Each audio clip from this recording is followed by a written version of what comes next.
छोटे छोटे कपड़ा पहिनी के जान लागेलू ककरी के भतिया नियर।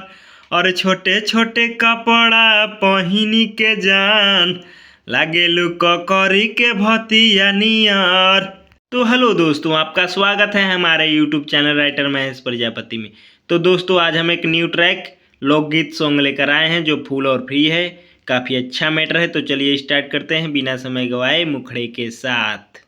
चढ़ल जवानी तो हर कामे बाहेज हो, कुछ दिन करे जाय औरी कल परहेज हो। और चढ़ल जवानी तो हर कामे बाहेज हो, कुछ दिन करे जाय औरी कल परहेज हो।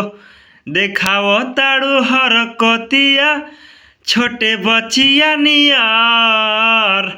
छोटे छोटे कपड़ा पहिनी के जान लागेलू ककरी के भतिया नियर।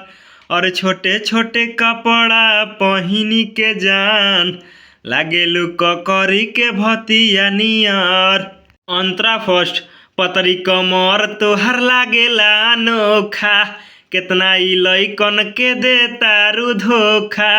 बतिया सुन हमारे हो प्यारी, केहू के बनबू तूहू तनारी।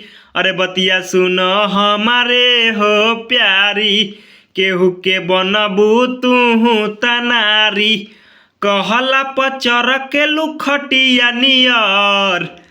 छोटे छोटे कपड़ा पहिनी के जान लागेलू ककरी के भतिया नियर। अरे छोटे छोटे कपड़ा पहिनी के जान लागेलू ककरी के भतिया नियर। दोस्तों, लास्ट अंतरे के लिए हमसे संपर्क करें। हमारा नंबर चैनल के डिस्क्रिप्शन बॉक्स में दिया हुआ है। दोस्तों, इसी तरह का फुल और फ्री सॉन्ग पाने के लिए हमारे चैनल को सब्सक्राइब करें और वीडियो को लाइक करें। तो चलिए मिलते हैं किसी नेक्स्ट वीडियो में किसी नए ट्रैक के साथ। तब तक के लिए बाय।